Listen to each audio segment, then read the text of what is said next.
Halo, selamat pagi guys. Kembali lagi bersama Enix. Kita kali ini mau membahas tentang saham yang berhubungan dengan Adidas dan Uniqlo. Tentu kamu udah tahu nama emitennya apa ya. Jadi kita akan bahas dan harga wajarnya di berapa gitu. Karena kalau kamu lihat pergerakannya dalam beberapa waktu terakhir itu menurut saya cukup aneh. Dia naik terlalu tinggi. Sebetulnya harga berapa yang sebaiknya normal dan menurut saya harga incaran saya. Kita udah masuk sih sebetulnya di sini dan lagi cari peluang untuk bisa top up lagi. Yuk kita langsung bahas aja gimana sih bagaimana performa dari emiten ini. Tentunya karena kita aliran investigative investing, mackie investing, salah satu kita harus cek bagaimana laporan keuangannya, bagaimana performa bisnisnya, dan yang berhubungan dengan emiten ini jauh lebih penting buat kita melihat bagaimana prospek dari penjualan dia, dari mitra kerjanya ya. Jadi salah satunya yang paling populer adalah Adidas dan Uniqlo. Yuk kita bahas dulu yang berhubungan dengan yang namanya Adidas. Nah, teman-teman pasti kalau kamu lihat yang namanya emiten yang kita bahas ini, kamu pasti udah tahu dong kalau dia itu penjualan utamanya itu adalah ke perusahaan Jerman yang namanya Adidas dan mereka itu punya klien paling besar itu salah satunya adalah negara Cina. Jadi kalau kamu mau melihat bagaimana prospek emiten yang kamu invest, yang saya invest di Indonesia ini, daripada kita capek-capek lihat laporan keuangannya di Indonesia, which is itu juga bagus. Tapi juga penting kalau kamu itu cek bagaimana dia punya performa di negara Cina itu. Kenapa? Karena klien mereka mayoritas menggunakan pabriknya di Indonesia untuk jualan ke negara Cina. Jadi kalau gitu kita harus cek laporan keuangan, laporan penjualan, bagaimana peluang bisnis dan prospek bisnis Adidas dan Uniqlo berhubungan dengan Cina. Nah, di kali ini kita mau bahas yang Adidas dulu ya. Jadi di layar depan kamu udah lihat ini laporan keuangan fresh from the oven dari Adidas bahwa ternyata penjualan mereka tiga besar Adidas itu yang pertama ada di Eropa, tentu saja ya Eropa. Yang kedua ada di Amerika, yang ketiga ada di Cina. Nah, kita mau bahas dulu yang paling besar. Jadi di market Eropa, pasar Eropa, itu masih menjadi sumber penghasilan yang paling besar dan terbesar dan paling penting bagi Adidas. Kenapa? Karena dalam 9 bulan ini, jadi udah 9 bulan ya, sorry. 9 bulan ini, sampai bulan kemarin akhir Oktober, itu kita udah 3 kuarter kita lewatin. Jadi Januari, Februari, Maret, kuarter pertama, April, Mei, Juni, kuarter kedua, Juli, Agustus, September itu kuarter 3. Jadi kita mau bahas dalam 9 bulan di 2022 itu. Adidas di Eropa itu sudah menghasilkan 6,4 billion euro. Jadi sekitar 105 triliun rupiah. 105 triliun rupiah. Hanya dalam 9 bulan ini doang. Jadi ini bertumbuh lebih dari 9%, 9,3% lebih tepatnya year on year. Kamu bisa lihat data di depan. Nanti kita kasih cek linknya buat kamu download juga dan kamu harus buka. Itu link Adidas langsung direct dari Adidas. Jadi bisa dipertanggungjawabkan laporan keuangan ini bahwa mereka menghasilkan 105 triliun rupiah atau 6,47 billion euro dari market di Eropa. Lalu yang kedua, Adidas di Amerika Utara, North America. Jadi paling besar tentu USA ya, namanya juga Amerika bagian utara. Di Amerika itu mereka menghasilkan 4,86 billion euro. Rupiahnya sekitar 79 triliun. Jadi secara year on year basis ini naik 27%. Ini good news. Oke. Tapi bukan itu yang kita mau lihat. Yang kita mau lihat adalah di market China. Kenapa? Karena yang kita invest itu adalah pabrik yang jualannya ke Adidas khusus untuk market China. Nah, di China sayangnya dan faktanya berkali-kali ini market China itu sebelumnya sumber pemasukan yang paling besar loh. Itu growth engine, mesin pertumbuhannya Adidas. Tetapi ternyata mereka melanjutkan prospek dan kinerja yang buruk. Jadi per kemarin tutup di kuartal 3 per September sebelum masuk ke Oktober itu udah kasih laporan bahwa Penjualannya dia hanya 2,6 billion euro atau 42 triliun rupiah. Artinya turun 25% kalau kita dibanding tahun yang di 2021. Jadi ini sudah 6 kuarter berturut-turut. Jadi gue baca terus ya laporan keuangannya Adidas. Ini udah 6 kuarter berturut-turut. Jadi kalau satu kuarter itu 3 bulan. Kalau 6 kuarter berturut-turut berarti 3 kali 6 itu 18. Jadi sudah 18 bulan Adidas di Cina penjualannya itu terus-menerus menurun. Dan ini sebuah kabar buruk. Jadi itulah kenapa gue sangat yakin emiten ini dalam jangka waktu pendek dia akan turun. Nah, sampai kemana harganya? Tunggu ya, sabar. Kita bahas dulu. Yang berhubungan dengan market Cina. Jadi di per hari ini ya, Adidas itu punya lebih dari 10.000 karyawan. Dan dia punya lebih dari 12.000 toko di China. Ini udah penggabungan dari beberapa brand ya. Jadi dia bukan punya toko di Beijing, tapi juga punya di Shanghai, di Chongqing, Shenzhen, Taipei, dan banyak kota-kota kecil lainnya di Cina. Jadi bukan cuma main di kota besar. Nah, kalau kita lihat sebelum COVID-19, jadi COVID-19 tahun 2019, itu Adidas itu menyumbangkan lebih dari 20% dari total penghasilannya Adidas. Jadi bayangkan ya, Adidas itu menghasilkan di 9 bulan 2022 aja, itu udah hampir sekitar 16 billion euro total, 16 billion euro. Kalau dia bisa punya sumbangin 1/5 aja revenue-nya, harusnya udah sekitar 4 billion euro. Sayangnya, sejak COVID-19, performanya Adidas ini terus-menerus menurun. Jadi makanya kalau kamu bilang tadi kan kita ngomong udah 6 kuarter ya. 6 kuarter berarti udah 18 bulan. Jadi itu konsisten dengan bagaimana terjadinya COVID-19, COVID-19 di China dalam 18 bulan terakhir penjualan Adidas di China terus-menerus menurun. Kenapa? Pertama karena ada yang namanya lockdown. Itu berpengaruh penting. Orang belanja jadi lebih sedikit, lebih sulit juga. Yang kedua adalah berhubungan dengan krisis ekonomi di China. Dan yang ketiga, itu berhubungan dengan kompetitor Adidas di Cina, yaitu merek-merek lokal. Oke, jadi itu pengaruh ya, ternyata itu sangat-sangat pengaruh. Jadi ini salah satu hal yang penting buat kita ketahui bahwa selama yang namanya lockdown di China itu masih berlanjut, masih super-super strict, super-super hardcore and strict kebijakannya Xi Jinping, jadi kita harus expect dalam jangka pendek ini yang namanya Adidas, saham Adidas yang kita beli, itu akan menurun. Terus, oke, itu kabar buruk. Atau juga bisa kabar baik, jadi menciptakan peluang untuk beli ya. Kenapa? Karena kalau kita lihat laporannya dari Managing Director Adidas China, namanya Xiao Jie. Jadi Xiao itu bilang gini, penjualan di Cina ini bakal terus menurun. Selama memang ada yang namanya lockdown-lockdown ini. Tetapi yang namanya Chinese market, sepanjang sejarahnya Adidas itu salah satu penyumbang revenue ya sebelum ada COVID-19. Dia akan segera kembali menjadi penyumbang revenue salah satu yang paling besar untuk Adidas. Jadi dia bilang ini, perkembangan market China untuk Adidas itu jangan kita bayangkan ini seperti lomba lari 100 meter sprint. Jadi kita lagi sprinting gitu, lomba lari cepat gitu 100 meter, bukan. Tetapi di market China, Adidas itu harus punya mindset seperti lagi lari maraton. Jadi kita mainnya jangka panjang, which is okay. Jadi pas gue baca laporannya si Xiao Jiali ini, managing directornya, oh Xiao bilang begitu, gue setuju. Jadi cocok dengan prinsip kita kalau investasi itu untuk jangka panjang gitu ya. Jangka panjang kita pasti menang gitu loh. Dan dalam jangka pendek ketika dia minus, ini bisa menciptakan peluang bagi kita. Jadi gue sangat aneh ketika melihat perkembangan saham kita ini ya, saham Adidas ini. Kok bisa naik tinggi, bahkan kemarin itu ada yang cuan sampai 100% lebih, which is ya congrats buat kamu yang udah cuan. Tapi buat kamu harus segera eksekusi cuan kamu. Kenapa? Karena dia akan segera turun dan saya sangat yakin akan segera turun. Hopefully bahkan menurut saya harusnya di bawah 100. Angkanya berapa? Nanti kita akan bahas.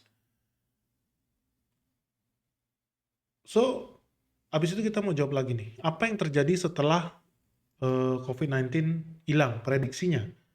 Kalau seandainya kita melihat ada perang Rusia, ada krisis moneter dan inflasi, dolar naik, itu pengaruh ke yang namanya saham Adidas ini ya. Tapi kalau kita lihat dalam jangka menengah, saya yakin sih sebelum 2024, Xiao juga bilang begitu, bahwa apa, karakter market China itu sangat unik. Bahkan dia yakin ketika nanti terjadi pemulihan ekonomi, dan ini data sangat berhubungan dengan, kalau kamu ikut yang di Surabaya, laporan dari Direktur Bank Indonesia, dan saya cocokin dengan laporan dari IMF dan Bank Dunia, khusus untuk ASEAN market, kita di sini China and Indonesia, itu memang kita akan down, jadi menurun, bukan artinya minus ya, tapi menurun pertumbuhan ekonominya, tidak sebesar yang sebelumnya. Tetapi itu hanya temporary, jadi most likely sampai akhir 2023, awal 2024, bahkan sebelum 2024 udah mulai merangkak naik. Jadi bahkan si Xiao itu percaya bahwa Managing Director Adidas China itu percaya bahwa Adidas akan menjadi penyumbang, Adidas China akan menyumbang ketiga terbesar bagi penjualan Adidas di dunia. Top 3 dia bilang. Nah, kalau kita dengar, kalau dia bisa bilang, karena sebelum COVID-19 Adidas itu cuma bisa nyumbang 1/4 ya. 1/4 sampai 1/5 lah, antara 20% sampai 25% dari total penjualan globalnya Adidas di seluruh dunia. Sekarang dia PD bisa sampai 1/3 gitu loh. Jadi, oh sepertiga, jadi 33% revenue-nya Adidas itu akan berasal dari Adidas China, which is good news menurut Xiao dan menurut saya juga. Lalu kita mau bahas masalah lagi nih. Jadi udah ada masalah yang terkait dengan Adidas itu dalam jangka pendek, soal penguatan dolar Amerika Serikat, pelemahan euro, karena Adidas itu penghasilannya dikonsolidasikan dalam bentuk euro karena basisnya di Jerman ya. Jadi euro terus melemah buat teman-teman yang belum tahu. Lalu lockdown di China mengurangi penjualan Adidas di China. Lalu yang ketiga, ini gue mau bahas dan ini penting, itu adalah pertarungan antara Adidas melawan Kanye West. Jadi Kanye West itu sekarang udah ganti nama jadi Ye, itu musisi rapper dari Amerika Serikat, dan inilah pengaruhnya Kanye West terhadap bisnis Adidas. Yang ketiga gini, jadi Kanye West itu baru saja bikin kontroversi di Amerika, bahkan mungkin dunia, karena dia dianggap membuat pernyataan yang rasialis. Dia dianggap membuat pernyataan yang mendiskriminasi orang Yahudi. Ya kita nggak perlu kasih pembelaan juga buat si Kanye West, atau nyalah-nyalahin juga enggak. Karena itu urusan pribadinya si Kanye West. Dia merasa banyak eksekutif di dunia entertainment di Amerika Serikat eh, membuat yang which is mayoritas dari mereka dimiliki oleh orang Yahudi. Menurut dia itu mendiskriminasi orang-orang seperti Kanye West menurut dia gitu loh. Nah, sehingga dia jadi jelek-jelekin orang Yahudi. Gue terus terang gak terlalu update juga dengan itu karena tadinya gue cuma mau lihat aspek bisnisnya. Tadinya gue rasa tidak akan berpengaruh parah, ternyata tidak. Kenapa? Karena komentar Kanye West itu kemudian hari membuat penghasilan Adidas drop jauh. Ternyata buat teman-teman yang belum tahu, Kanye West itu banyak dipakai oleh retailer baju, pakaian, clothing seperti GAP, Balenciaga, lalu merek-merek lain ya. Nah dia bikin dealing nih sama Adidas. Mereka bikin produk seperti, kalau yang fenomenal di dunia basketball itu ada Nike ya, Nike sama Michael Jordan. Mereka bikin sepatu namanya Air Jordan.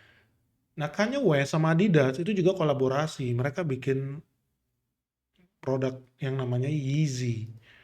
Dan karena Kanye West bikin komentar yang dianggap rasis sama Adidas, kita putus hubungan, kita nggak mau lagi kerja sama, dan akibatnya ya Kanye West kehilangan pendapatan. Ternyata pada saat yang sama Adidas juga kehilangan pendapatan yang sangat signifikan. Kenapa? Karena ternyata penjualan Yeezy di Adidas itu mencapai 1,7 billion dollar. Jadi buat teman-teman 1,7 billion dollar buat Yeezy. Itu luar biasa. Kenapa? Karena itu jauh lebih banyak. Ini satu brand doang ya under Adidas yang namanya Yeezy. Itu 1,7 billion dollar. Itu jauh lebih banyak dibanding penjualan semua brand Adidas, mau sepatu, baju, celana, sarung tangan, dan lain sebagainya. Yang ada di Amerika Latin. Itu cuma 1,5 billion. 1,5 billion euro. Asia Pasifik. Ada Singapura, Malaysia, Indonesia, Thailand, Vietnam. Itu cuma 1,6 billion euro. Now, itu penjualan udah kombinasi banyak negara ya. Amerika Latin itu ada Brazil, Argentina, Venezuela, Chili, dan lain sebagainya. Itu cuma 1,5 billion euro. Asia Pasifik, ASPAC orang suka bilang. Itu cuman, itu ada, di situ ada Australia juga. Itu cuma 1,6 billion euro.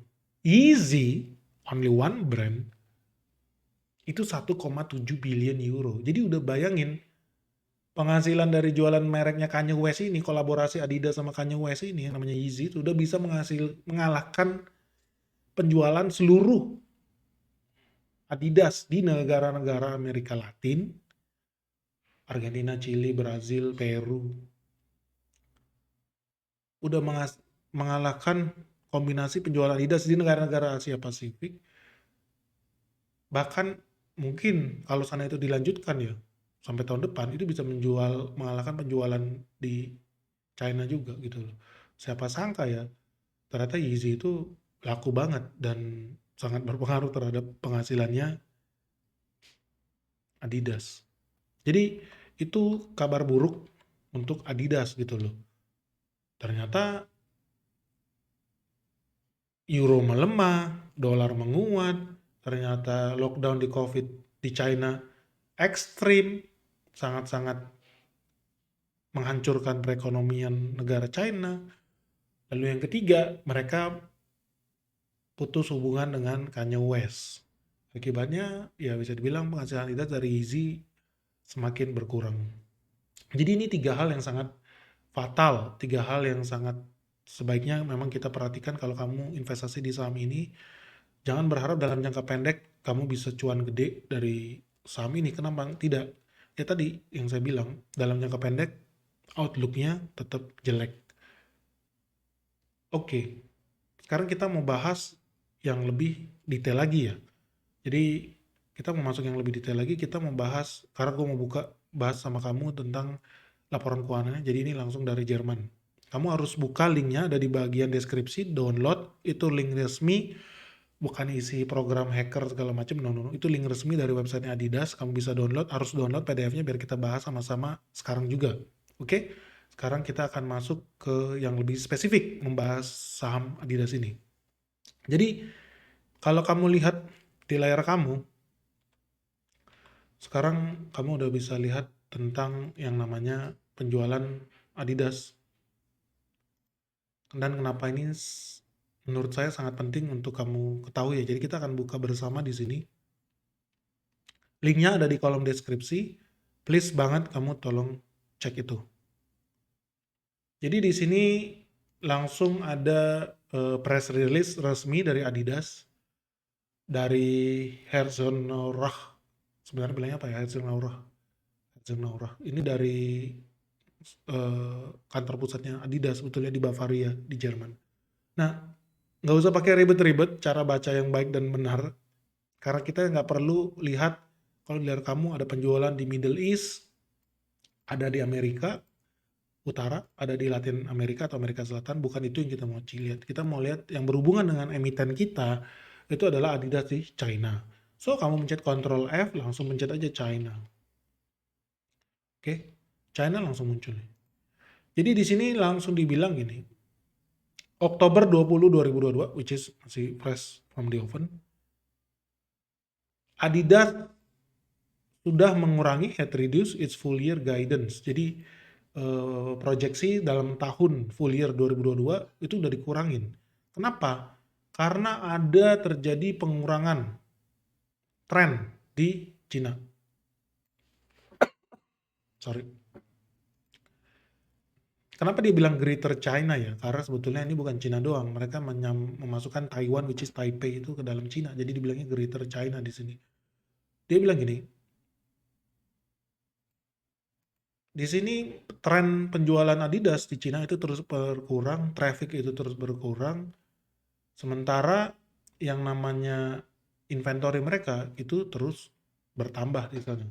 Akibatnya ini akan berdampak expected untuk memberikan impact yang negatif, negatively impact the company's net income di 2022. Apalagi, nah ini ada ini tambahan nih. Apalagi di tahun 2022 Oktober 25 mereka terminate membatalkan kerjasama dengan Yeezy, which is yang punya si Kanye West. Dia nggak tulis Kanye West ini, tapi maksudnya Kanye West ini. Dan ini semakin merusak proyeksi penghasilannya si Adidas. Nah, bukan hanya itu, Cina kita harus lihat lagi. China ada di paling atas nih.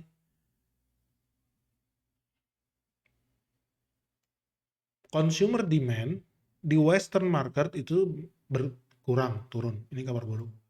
Traffic trend di Greater China further deteriorated. Jadi semakin nyungsep. Jadi tren penjualan nyungsep, lalu lintas orang, mobilitas orang juga semakin berkurang. Jadi expect kalau inventory akan significantly build up. Jadi numpuk gudang itu penuh. Akibatnya apa kalau gudang itu penuh, sementara bentar lagi tutup tahun ya, ada Natal, ada Tahun Baru. Mereka harus bikin promosi yang lebih jor-joran, yang lebih brutal supaya gudang itu kosong, supaya stok itu habis. Supaya kita bisa masuk musim baru 2023, jualan produk baru, model baru. Makanya di sini ditulis, penumpukan inventory ini yang sangat signifikan ini akan mengakibatkan biaya promosi, marketing, dan lain sebagainya yang akan melonjak tinggi during the remainder of the year, di sisa tahun ini. Dan ini akibatnya akan increasingly weigh on our earnings. Jadi dia bilang ini akan membebani penghasilan kita gitu. Jadi cuannya Adidas itu akan semakin berkurang. Ini yang begini. Ada kabar positifnya tapi ini summary-nya ya. Kenapa? Karena bentar lagi bakal ada Piala Dunia FIFA World Cup. Jadi buat yang belum tahu, pinternya si Adidas ini jauh sebelum ada World Cup dia udah jual baju negara-negara yang pakai kaos Adidas Piala Dunia, mereka udah jualin jersey-nya, kaosnya gitu loh. Jadi mereka udah expect bakal terjadi penjualan di akhir tahun, inventory bakal berlebihan. Mereka udah jualan kaos-kaos Piala Dunia jauh sebelum Piala Dunia ini yang di Qatar ya 2022. Jadi ini kabar baiknya. Tapi menurut saya itu tidak cukup. Lalu China, di sini kita mencari lagi Control F China. Dibahas gini soal China. Banyak banget dari Jerman. Jadi orang Jerman ini banyak banget nulis tentang China. Jadi ditulis di Cina terjadi yang namanya slowing consumer demand. As well as slowing consumer demand in major western market. Tadi udah ya. Deteriorating traffic. Lalu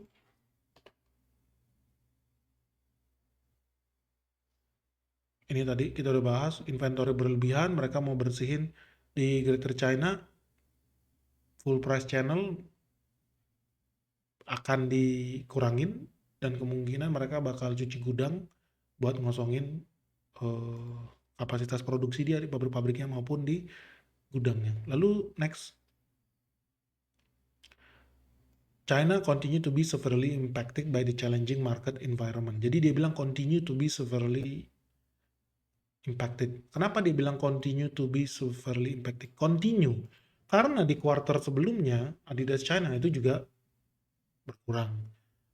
Kuartal sebelumnya itu juga berkurang, kuartal sebelumnya itu juga berkurang. Total tadi kita udah bahas ya.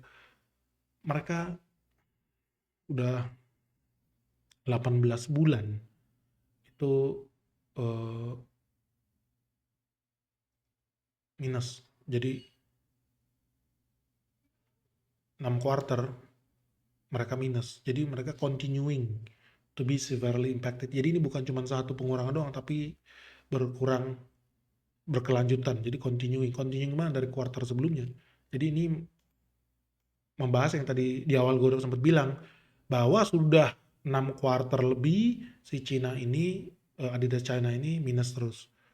Dan di sini juga dibilang mainly related to ongoing COVID-19 related restriction. Jadi kalau kamu masih inget nggak dulu di Indonesia itu juga ya tahun 2020, 2021 PPKM masuk ke mall susah, mau jalan-jalan susah, harus bawa surat ini, COVID ini, peduli lindungi itu gitu, ribet lah. Nah di Cina itu masih begitu.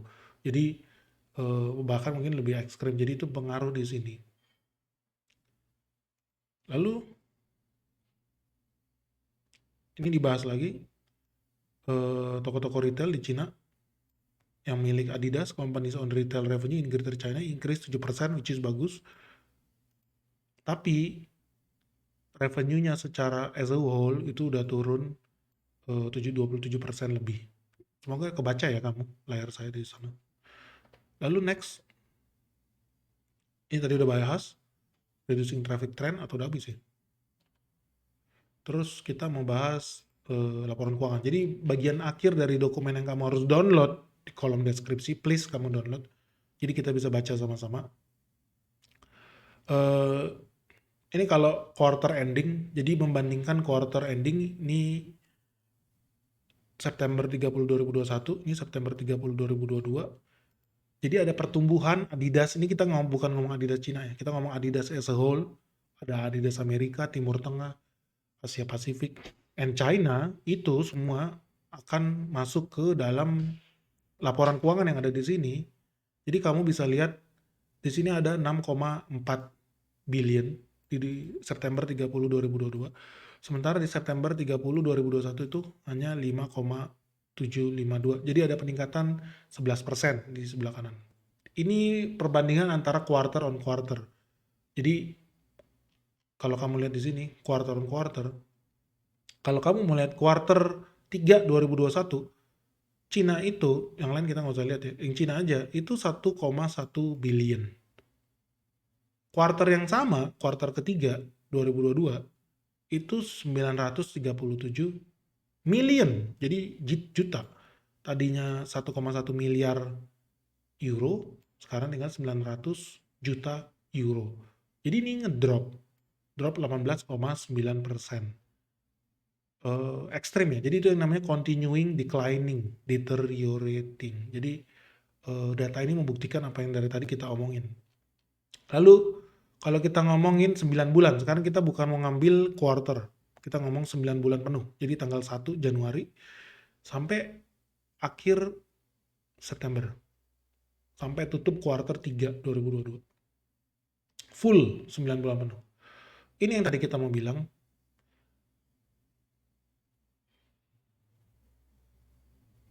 Penjualan di Eropa sama Middle East ini itu penyumbang terbesar 6,4 billion, ini tadi yang kita bilang. Jadi sekitar 105 triliun rupiah lah. North America 4,8, ini sekitar 70-an, 75 triliun rupiah. Nah, Cina itu cuma 2,6 billion penjualannya. Kenapa gue bilang cuma? Karena sebelumnya 9 bulan pertama di tahun 2021 mereka bisa jual 3,5 billion euro. Jadi ini dropnya 25%. Ini dropnya ini sangat-sangat parah ya teman-teman. Kenapa begitu? Jadi karena ini berangkat dari kondisi di mana sebelum COVID, penjualan dari Cina itu berkontribusi sekitar 20-25% terhadap total penjualan oleh Adidas. Jadi kalau teman-teman di sini lihat EMEA, European and Middle East ini, mereka bisa dapat 6,4 billion. Ditambah ini udah berapa nih? 10, 11, 14, 15, 16, total 17 lah kita bulatin ya. Itu ternyata seperlimanya harusnya bisa dikontribut sama Cina. Sekarang Cina cuma 2,6, jadi nggak nyampe 20% dari total penghasilan Adidas. In fact ini udah drop 25%. Jadi bukannya nambah malah berkurang. Jadi seperti yang udah-udah ya. Jadi ini kita ngebahas yang jelek-jelek soal di Adidas di China. So dalam jangka pendek mereka akan terkoreksi. Tetapi menurut saya dalam jangka panjang ini menciptakan opportunity. Kenapa? Karena begitu COVID itu hilang, restriction diangkat oleh Xi Jinping, seperti yang dibilang oleh Xiao, managing director dari Adidas China, dia sangat confidence, begitu itu dibuka, Adidas di China itu bisa naik langsung menyumbang 1/3 dari total penjualan Adidas yang ada di seluruh dunia. Artinya gini, kalau imagine ya by 2024, mungkin Adidas sudah bisa punya penghasilan sampai 20 billion euro. Kalau dia bisa masuk ke sepertiga, berarti Cina itu akan menyumbang di 6 billion. Roughly sekitar 6 billion euro. Nah, ketika itu bisa sampai ke 6 billion euro, penjualan di Greater China, ini dengan asumsi ya skenario-nya ya, Xi Jinping membuka lockdown di China. Karena China penting banget untuk Adidas. Ya pastinya orderan terhadap pabrik-pabrik produsen Adidas yang ada di Indonesia itu bisa juga membaik. Jadi itu harapannya dalam jangka, bukan dalam jangka pendek ya, ini dalam jangka menengah ke panjang gitu loh. Jadi buat teman-teman yang investasi di sini harus hati-hati, dalam jangka pendek dia akan terus berkurang, tetapi dalam jangka menengah dan dalam jangka panjang menurut saya prospeknya tetap oke. Dan untuk bisa tahu oke, kita harus lihat dari diversifikasi yang dilakukan oleh emiten Adidas ini. Di saham Adidas ini nyawanya ada dua sebetulnya ya, top 3-nya dia ya. Yang pertama Adidas dan yang kedua Uniqlo. Nah kita akan bahas Uniqlo di sesi yang selanjutnya. So semoga bermanfaat buat teman-teman yang dari kemarin nanya soal prospek Adidas dalam jangka pendek, menurut saya jelek, buruk. Bahkan Adidas pun mengakui gitu loh. Tetapi yang paling penting adalah bagaimana kita bisa melihat prospek dia di dalam jangka panjang. Kenapa? Karena kalau investor ya biasanya sih seneng ya kalau dikasih peluang untuk beli gitu ya. Tapi kalau di harganya masih di atas 100 menurut saya terlalu tinggi. Harapan saya bisa turun di bawah 100. Sampai di berapa? Kalau menurut saya pribadi yang namanya si saham Adidas ini, kita itu bisa masuk tetap range yang menurut saya mau saya anggap saya rela gitu ya masuk kalau di 70-an lah. 75 udah mulai oke lah gitu. Tapi kalau di atas 100 nanti dulu lah. So, congrats buat teman-teman, buat kamu yang sudah cuan. Mungkin ada yang bilang gue baca ada yang cuan 60%, 100% segala macam, ya congrats. Tapi kamu sebaiknya segera profit taking kalau menurut saya pribadi. Kalau saya enggak, saya masih pegang sahamnya. Kenapa? Karena kita investor main dalam jangka panjang. Untuk teman-teman yang baru mau masuk, ya kamu harus betul-betul perhatikan bagaimana prospek, bukan cuma prospek emiten ini, no, kamu harus baca dari kliennya siapa? Oh, kliennya ada Adidas, ada Uniqlo. Adidas kita udah bahas, Uniqlo kita akan bahas di sesi yang selanjutnya. Oke guys, semoga bermanfaat, semoga membantu perjalanan investasi kamu. Sampai ketemu di sesi saham Adidas yang selanjutnya, kita akan membahas Uniqlo. Semoga bermanfaat, salam sehat, salam cuan, bye-bye.